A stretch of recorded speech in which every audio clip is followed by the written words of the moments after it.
बच्चों बच्चों कैसे हो आप लोग। तो आज हम पढ़ेंगे रिलेशन। रिलेशन हमारी रियल लाइफ में भी होता है, तो उसी प्रकार से रिलेशन मैथ में भी होता है। मैथ में भी हर टॉपिक में होता है। जैसे हमारी ज़िंदगी में रिलेशन होते हैं किसी के दो लोगों के बीच में, जैसे पिता बेटा का हो गया, माता पिता का हो गया, सबका होता है रिलेशन, भाई बहन का, छोटे बड़े का।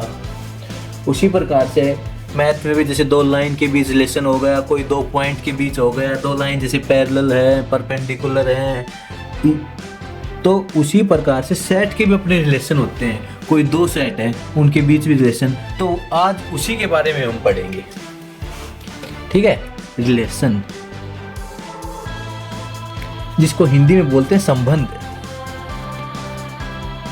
तो सेट का रिलेशन पढ़ने से पहले हमें पढ़ना पड़ेगा ऑर्डर्ड पेयर। ऑर्डर्ड पेयर क्या होता है कि कोई दो सेट है हमारे पास, ठीक है, उनमें एक एक एलिमेंट लेंगे। किस प्रकार से लेंगे कि उनका पेयर बन जाए। तो कैसे लेंगे, पहले देखो, मैं ऑर्डर्ड पेयर के बारे में बताता हूं आपको। ऑर्डर्ड पेयर, कोई दो सेट है हमारे पास, let A and B two sets, two non empty set लेना, सेट भी नहीं, non empty, two non empty set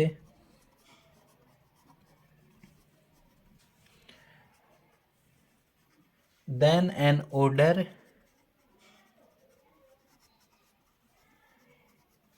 is written by listening two elements बोल दो या मेंबर बोल दो, टू एलिमेंट्स या फिर मेंबर फ्रॉम डिफरेंट सेट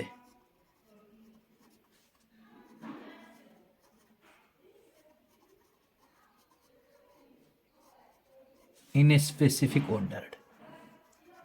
तो दो एलिमेंट लेते हैं हम, एक ए से लेंगे एक बी से लेंगे और उनको एक स्पेसिफिक ऑर्डर में लिख देंगे, उनको ही क्या बोलते हैं, ऑर्डर्ड पेयर। जैसे मैंने लिख दिया ए और बी, वेयर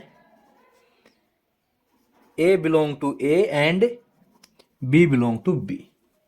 ठीक है, अब ए बी लिख दिया, लेकिन बी ए, ये दोनों एक चीज नहीं है। ए बी अलग चीज है, बी ए अलग चीज है। ये एक पेयर हो गया, क्यों? और ये पेयर ऐसे नहीं कि कोई भी उठा ले, इनका ना कुछ मीनिंग निकलना चाहिए। जैसे एग्जांपल के लिए अगर हम ले लेते हैं एक सॉक्स और शूज का, तो सॉक्स अंदर पहनते हैं, उसके बाद शूज पहनते हैं, मतलब इन दोनों का कुछ ना कुछ मीनिंग निकलना चाहिए। ये नहीं कि ऐसे मन में उठाया, ए से कुछ उठा लिया, बी से कुछ उठा ले ना, कुछ ना कुछ मीनिंग निकलना चाहिए। तो ए और B is not equal to B और ए बी और बी ए इक्वल नहीं होगा। और ए और बी, एक तो ये हो गया, इसको बोलते हैं ऑर्डर्ड पेयर। लेकिन अगर मैं इनको करली ब्रैकेट में लिख दूं, ए और बी, तो ये क्या हो गया, सेट हो गया, जिसमें क्या हो गया, दो एलिमेंट है। ठीक है, ए बी अलग चीज है और ए और बी करली ब्रैकेट में अलग चीज है। ऑर्डर्ड पेयर हो गया। ऑर्डर्ड पेयर के बाद आता है कार्टेशियन प्रोडक्ट।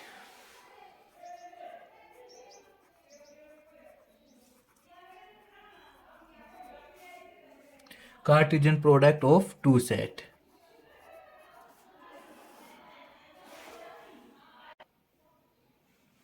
हाँ, तो मैं क्या बताया था, कार्टेशियन प्रोडक्ट। कार्टेशियन प्रोडक्ट क्या होता है, कोई दो सेट है हमारे पास, उनके जितने भी ऑर्डर्ड पेयर बनते हैं ना, वो सारे के सारे ऑर्डर्ड पेयर को क्या बोलते हैं, Cartesian product of two set. जितने भी पॉसिबल हो उसके, उनको क्या बोलते हैं, Cartesian product of two set.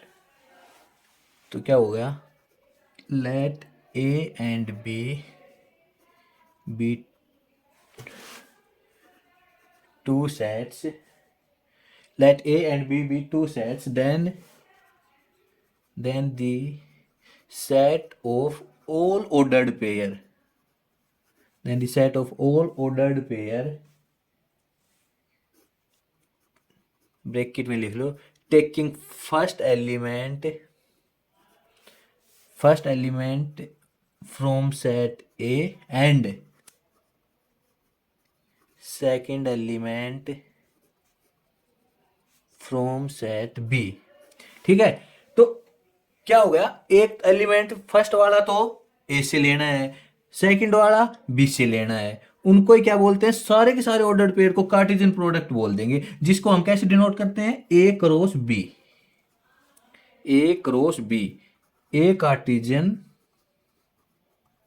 Product of B. ठीक है,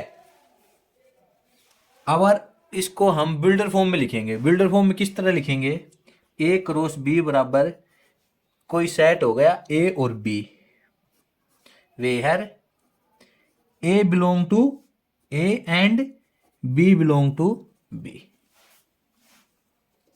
इसको ये बिल्डर फॉर्म में लिख दिया मैंने। एग्जांपल देख लो, मान लो कोई ए में कोई 2 3 4 ये कोई सेट है हमारे पास, बी कोई सेट है 3 और 4। ठीक है, हमें इसका कार्टेशियन प्रोडक्ट निकालना है A cross B. A cross B, तो ए क्रॉस बी मैंने क्या बताया है, जितने भी इनके ऑर्डर्ड पेयर रहेंगे ना वही ए क्रॉस बी। तो पहले 2 के साथ देख लो, 2 3 2 3, 2 4 2 4, 3 3 3 4 4 3 और 4 4। ये हो गया ए कार्टेशियन बी। अगर बी कार्टेशियन ए निकालना हो तो बी क्रॉस ए 3 2 3 3 3 4 4 2 4 3 और 4 4। ये हो गया बी क्रॉस ए। तो यहां से भी क्या निकल के आ रहा है, A cross B is not equal to B cross A. मैंने तो बताया था, ना तो A B is equal to B A होगा, ना ही A Cartesian B is equal to B Cartesian A होगा। ठीक है, और अगर A Cartesian B is equal to 5 है तो इसका मतलब बी कार्टेशियन ए भी 5 ही होगा। ठीक है, दोनों में से कोई एक 5 हो तो उनका कार्टेशियन प्रोडक्ट 5 आएगा, या दोनों 5 हो या कोई एक 5 हो तो कार्टेशियन प्रोडक्ट क्या आएगा, 5 आएगा। ठीक है, मैंने बता दिया ए कार्टेशियन बी तो इक्वल नहीं होगा बी कार्टेशियन ए। अगर इनके कार्डिनल नंबर की बात करें, मतलब इनमें कितने एलिमेंट रहेंगे, अगर उनकी बात करें तो वो क्या हो जाएगा, इक्वल आ जाएगा। कैसे, n A cross B is equal to n B cross A. ये इक्वल होगा कि इनमें कितने एलिमेंट रहेंगे, कितने एलिमेंट तो इक्वल आ जाएगा, लेकिन वो सेट आएगा वो इक्वल नहीं आएगा। क्या क्या आएगा, और ये इक्वल किसके रहेगा, अगर दोनों के अलग अलग मल्टीप्लाई करते हैं, दोनों में कितने नंबर हैं, नंबर ऑफ एलिमेंट हैं, उनके इक्वल आ जाएगा। एन का मैंने बता दिया था ना, एन का मतलब होता है कार्डिनल नंबर, मतलब उनमें कितने नंबर ऑफ एलिमेंट्स हैं उनको ही बोलते हैं एन ए क्रॉस बी। ठीक है, ऑर्डर्ड पेयर पढ़ लिया। अब पढ़ेंगे हम रिलेशन। रिलेशन पे आते हैं।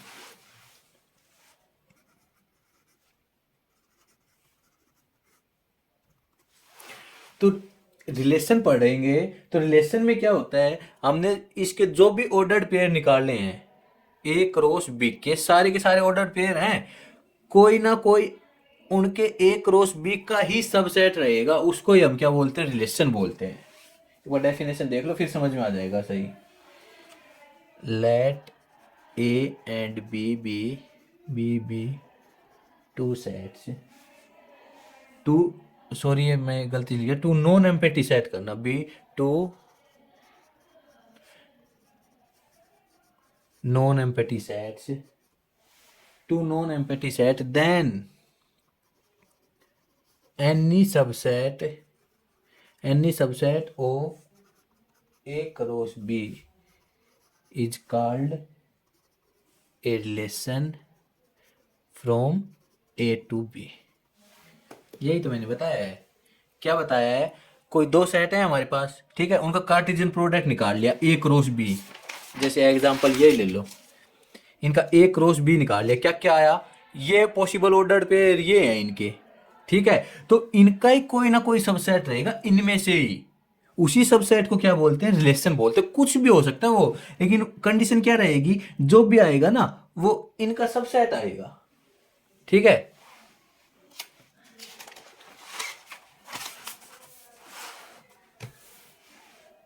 इसको लिखते कैसे हैं रिलेशन को, वो देख लो। If R is relation from A to B,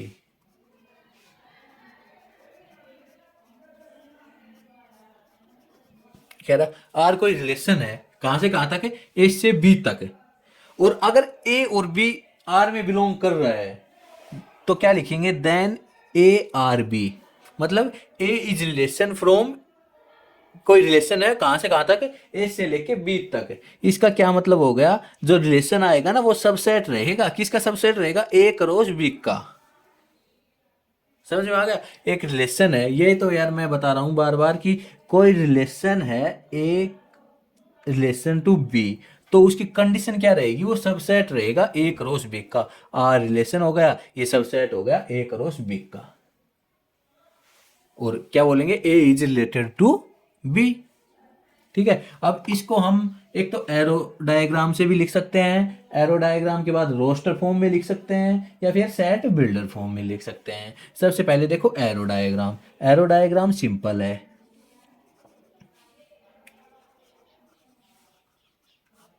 arrow diagram क्या है, कोई सेट है मान लो ए, ये सेट हो गया बी, इसमें एलिमेंट है 1 2 3 4, एक रिलेशन है हमारे पास, क्या रिलेशन है, ए स्क्वेयर इक्वल टू बी, मतलब अगर इसका स्क्वेयर करेंगे ना तो ये मिलेगा हमें, 1 का स्क्वेयर करेंगे तो 1, 2 का करेंगे तो 4, 3 का 9, 4 का 16, 1 से 1 हो गया, 2 का 4 हो गया, 3 का 9 हो गया, 4 का 16 हो गया। तो ये हमने क्या कर दिया, एक एरो से इनको डिनोट कर दिया है। ठीक है, इसको बोलते हैं एरो डायग्राम। कोई रिलेशन को अगर एरो से बना देते हैं तो उसको बोलते हैं एरो डायग्राम। ठीक है, एरो डायग्राम, जो ये एलिमेंट होते हैं, वैसे मैं इनकी डेफिनेशन बताऊंगा, डोमेन की, कोडोमेन की, इन एलिमेंट को क्या बोलते हैं, डोमेन। बी के एलिमेंट को क्या बोलते हैं, कोडोमेन। ठीक है, जिस जिसकी इमेज मिलती है उसको बोलते हैं रेंज। जिस मतलब जो जो इमेज मिलती है, सॉरी गलती से बोला गया, जो जो इमेज मिलती है एक कंप्लीट सेट को तो बोलेंगे हम कोडोमेन, और अगर जिस जिसकी इमेज मिल रही है उसको बोलेंगे रेंज। अब रेंज और कोडोमेन में क्या अंतर हो गया, अब इसमें जैसे मान लो और भी एलिमेंट है, 20 हो गया, 25 हो गया, तो ये सारे एलिमेंट को तो कोडोमेन बोलेंगे, लेकिन रेंज किस किस को बोलेंगे, रेंज सिर्फ बोलेंगे 1 4 9 16। क्यों, यही इमेज मिली है इनकी और बाकी कोई इमेज नहीं मिली, तो इनको बोलेंगे हम रेंज। रोस्टर फॉर्म देखो, सबसे पहले रोस्टर फॉर्म तो वैसे मैंने बता ही दिया कि सिंपल, अगर हम उनको ऑर्डर्ड पेयर में लिख रहे हैं तो उसको ही बोलेंगे रोस्टर फॉर्म।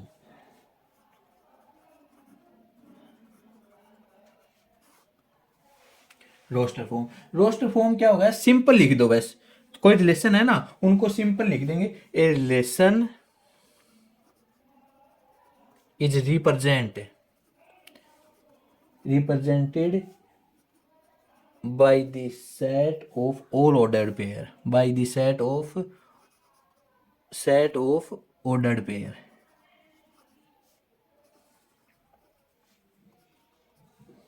ठीक है, ऑर्डर्ड पेयर कैसे, सच दैट, मान लो कोई सेट है ए, यही सेट ले लो, ए सेट है 1 2 3 4 5, बी सेट हो गया 1 4 9 20 और 25।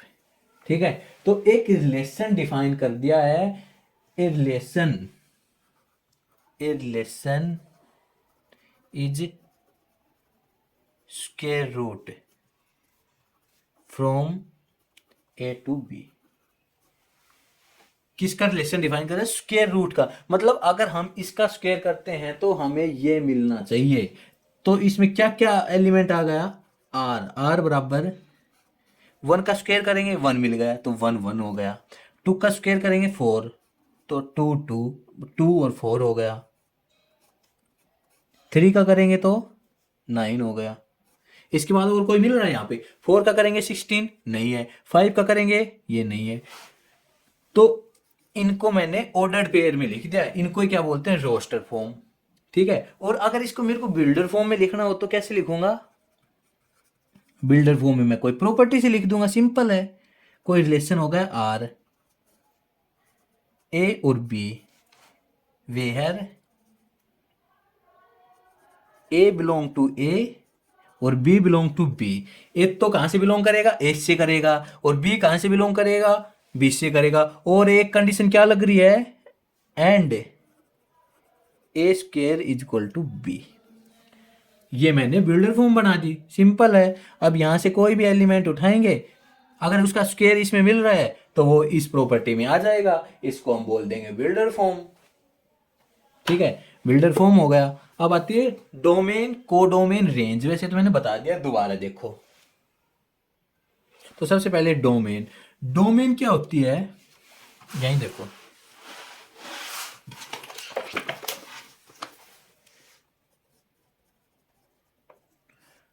डोमेन, डोमेन क्या होती है, जो हम रिलेशन है हमारे पास, उसके ऑर्डर्ड पेयर के जो फर्स्ट एलिमेंट है ना, उनको बोलते हैं domain.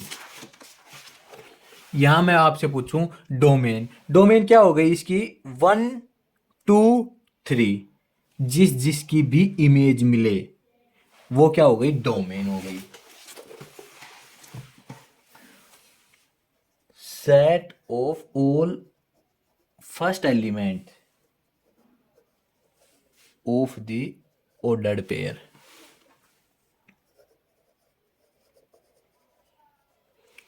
Set of all first element of the order pair, या फिर और किसको बोलते हैं, जिसकी भी इमेज मिले। एक तीनों बता देता हूं मैं, उसके बाद एक एग्जांपल लिख के कर लेंगे। जिसकी भी इमेज मिले, रेंज, रेंज क्या हो गया, ये तो फर्स्ट एलिमेंट हो गया, range second element. Set of all second elements of the ordered pair, मतलब जो जो इमेज मिले, जो जो इमेज मिले उसको क्या बोलते हैं, रेंज बोल देते हैं। जिस जिसकी इमेज मिले उसको डोमेन, जो जो इमेज मिले उसको बोलते हैं रेंज। कोडोमेन, जो भी हमारे पास सेट बी होता है उसके सारे एलिमेंट, अब जिसकी इमेज मिले ना मिले लेकिन सारे के सारे सेट को क्या बोलते हैं, कोडोमेन। एग्जांपल देखो, एग्जांपल, कोई सेट है ए हमारे पास, जिसमें एलिमेंट है 1 2 3, ठीक है। कोई बी सेट है जिसमें एलिमेंट है 1 8 9 27 और 30, ये एलिमेंट है। एक रिलेशन है हमारे पास, रिलेशन क्या है, मान लो if R B A relation is cube from A to B such that A cube is equal to B. कोई रिलेशन है हमारे पास कि एक का क्यूब करते हैं तो बी मिलता है, तो आर क्या क्या रिलेशन हो गया हमारे पास, क्या क्या आ गए यहाँ से ऑर्डर्ड पेयर।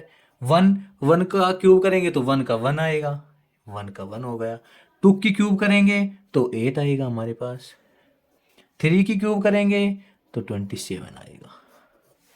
ठीक है, अगर यहाँ 4 भी लेना चाहो तो 4 ले लो आप, लेकिन 4 की क्यूब करेंगे 64, 64 इसमें है, 64 इसमें नहीं है, तो हम 4 का ऑर्डर पेयर बनेगा ही नहीं। अब यहां से डोमेन क्या हो जाएगी, डोमेन,